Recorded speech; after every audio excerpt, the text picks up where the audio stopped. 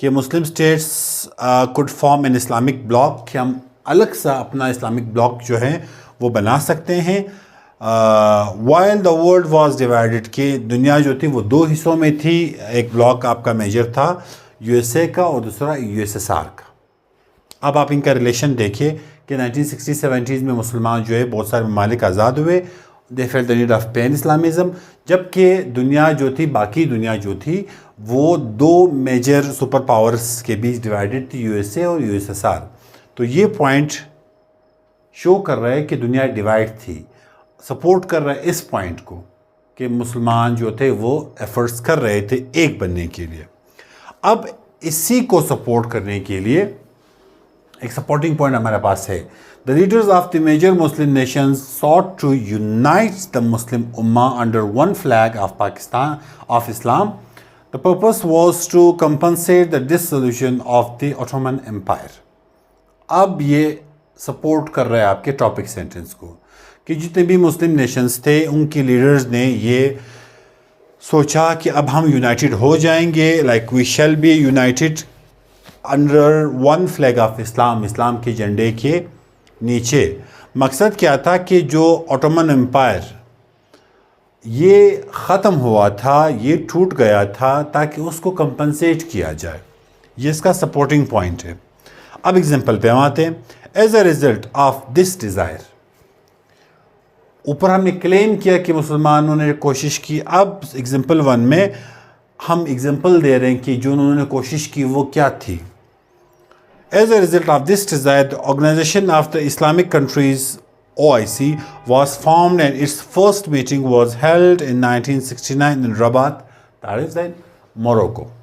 یعنی جو اوپر میں نے باتیں کی وہ ایسی نہیں ہیں, ان کے پیچھے there is something, وہ پریکٹیکل سٹیپس لیے گئے. وہ کیا ہوا ہے کہ بھائی OIC کے انڈر جو ہے وہ جتنے بھی مسلمان لیڈران تھے وہ اکٹھے ہوئے, OIC انہوں نے بنایا, اور پہلے میٹنگ کی 1969 میں موروکو میں, یعنی پریکٹیکل سٹیپس بھی لیے گئے. اس کے بعد کنکلوڈنگ سینٹنس کا کیا ہے. This shows that the efforts of pan-Islamism were not only conceived theoretically but the Muslim Ummah also took practical steps to achieve that goal. اب یہ ہمیں کیا دکھا رہا ہے, یہ پوائنٹ اور وہ پوائنٹ جو ہے they say the same, کہ صرف باتیں جو تھی وہ تھیوریٹیکل نہیں تھی بلکہ مسلمانوں نے کچھ پریکٹیکل سٹیپس بھی لیے. بعد میں کامیاب ہوا یا نہیں ہوا that is another thing. لیکن فی الحال آپ کو میں اس کا فلو دکھا رہا ہوں. پہلے میں اپنے ٹاپک سینٹنس جو ہے وہ اس کا دیا, پھر اس کو ایکسپلین کیا, پھر سپورٹ کیا, پھر ایگزامپل دی اور پھر کنکلوڈ کیا. If you write any paragraph with this structure, trust me, اس سے بہتر پیراگراف جو ہے کوئی نہیں لکھ سکتا. بالکل ایک پراپر فلو میں آ رہا ہے. اب آپ نے کرنا کیا ہے کہ آپ نے یہی سٹرکچر اپنی نوٹ بک پہ بنا لینا ہے, اور کوئی بھی اکیڈمک پیراگراف آپ جو لکھ رہے ہیں یا جو بچے میرے ساتھ آن لائن پڑھ رہے ہیں ان کے لیے اسپیشل انسٹرکشنز یہی ہیں کہ آپ یہ سٹرکچر یا تو آپ کو میں سافٹ میں واٹس ایپ کر دوں گا. If you don't have my number you can contact 803333 2035-613 with your good name and city.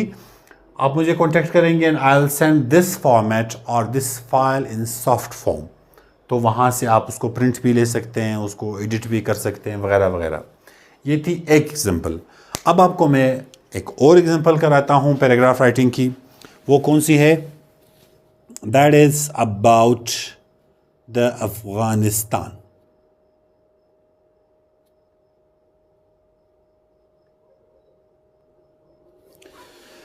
Topic کیا ہے ہمارے پاس؟ اس کو میں ذرا مٹھاؤں چونکہ ماحول تھوڑا سا گھر والا ہے, تو don't mind all these things کہ میں یہاں وہاں جا رہا ہوں. اچھا, بلیک پیس پراسپیکٹس ان افغانستان. یہ پرانا پیراگراف ہے. ابھی اگر کوئی ایسا نہیں کوئی جذباتی ہو جائے کہ نہیں ایسا اور ویسا ہے, یہ ہمارا ٹاپک ہے, اس پہ ہم لکھ رہے ہیں کہ جو افغانستان میں جو پیس کے چانسز ہیں وہ بلیک ہیں, یعنی کلیئر نہیں ہے, زیادہ چانسز نہیں کہ وہاں پہ پیس آ جائے. تو اس کا ٹاپک سینٹینس کیا ہے؟ The prospects of establishing peace have been mostly been bleak in Afghanistan, کہ افغانستان میں جو پیس ہے اس کو لانا یا اس کا آنا جو ہے وہ بلیک ہے، رائٹ؟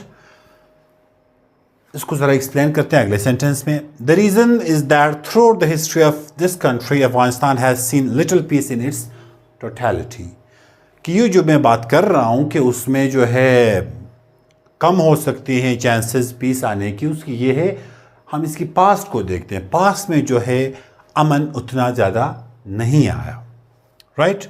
اس نے ایکسپلین کیا اس پوائنٹ کو، سپورٹ کر رہا ہے. اب ایک اور پوائنٹ دیتے ہیں کہ جو اوپر ہم نے کلیم کیا ہوا یہ کہاں تک صحیح ہے. Supporting point 1، the land of Afghanistan with its mountainous terrain is somewhat responsible for the warring history of this country. It comprises ethnically different people who live isolated in different valleys and plains.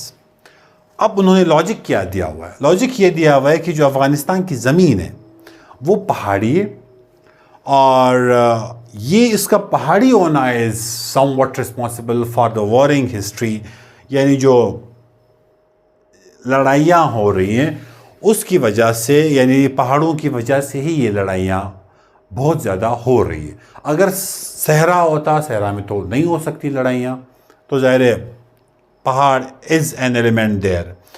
پھر ایک تو پہاڑ کا انہوں نے کہا. Second کیا کہہ رہے؟ اٹ کمپرائز ایتھنیکلی ڈفرینٹ پیپل، اس میں ڈفرینٹ ایتھنیسٹی کے لوگ جو ہیں وہ موجود ہیں. who live isolated in different valleys and plains، جو کہ مختلف ویلیز اور پلینز میں وہ اکیلے رہ رہے ہیں.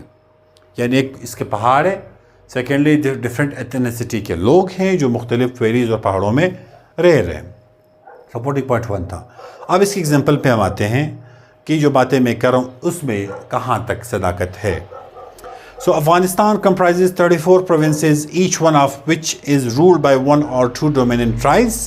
These tribes are mostly at daggers drawn with each other, whether the dispute is territorial, cultural, social, or religious. It is mostly settled in militant style. اب اس کی ایگزامپل میں یہ کیا کہہ رہا ہے کہ جو افغانستان ہے وہ 34 پروونسز پر مشتمل ہے، جو ایک یا دو اس کے جو میجر ٹرائبز ہیں وہ اس کو رول کر رہے ہیں. اور these tribes are mostly daggers drawn. Daggers drawn means جب آپ نے لڑنے کے لیے تیار ہوتے ہیں، آپ نے اپنا چاقو تلوار جو بھی آپ نے نکالا ہوتا ہے اس میں، and you are ready to fight. Whether the dispute کیا جو بھی مسئلہ ان کا ہوتا ہے وہ ٹیریٹوریل ہوتا ہے، کلچرل، سوشل اور ریلیجس ہوتا ہے، یہ ہمیشہ ڈسپیوٹڈ اور ملیٹنٹ وے سے ہی اس کو سالو کیا جاتا ہے. یہ پیراگراف کہہ رہا ہے. آپ اس سے بے شک ڈس ایگری کریں، میرا کام آپ کو اسٹرکچر سمجھانا ہے کہ یہ آپ اس کو لکھیں گے کیسے. تو سٹارٹ میں انہوں نے کہا کہ ہمیں پیس کم نظر آتا ہے. ریزن کیا ہے؟ اس کی پاس کی ہسٹری ہے، اور باقی سپورٹنگ ڈیٹیلز کے اس میں پہاڑ ہے، ڈفرینٹ ایتھنیسٹی کے لوگ ہیں، اور اس کی ایگزامپلز میں نے 34 پروونسز ہیں، اور ایسے ایسے لوگ ہوتے ہیں وہ ایسے لڑائیاں کر رہے ہوتے ہیں. اور کنکلوژن میں ہمارے پاس یہاں پہ کیا ہے؟ In conclusion, we got in this way, the desire of peace in Afghanistan is not supported by historical evidence. کہ جو پیس کی ڈیزائر ہے وہ ہسٹوریکل ایویڈنس کے تھرو جو ہے وہ ثابت نہیں ہو رہا. اس کا مطلب ہے پیس مشکل ہے Afghanistan. Now this is how we write any paragraph. اب آپ اگر کچھ ٹائم کے لیے یہ والا پیٹرن فالو کریں اور اسی کے تھرو ہی آپ لکھتے جائیں، trust me after writing maybe 20 to 25 paragraphs آپ کا بالکل پورا اسٹرکچر جو ہے وہ صحیح ہو جائے گا. بٹ اگر آپ یہ فالو نہیں کر رہے اور نہیں ہو رہا تو ابھی تک نہیں ہو رہا، بعد میں پھر نہیں ہوگا، رائٹ؟ تو this was all in this video, اور میں کوشش کروں گا if you found it helpful and you liked this way, I can come up with some other lectures as well, inshallah. So thank you so much. I'll see you inshallah in the next video.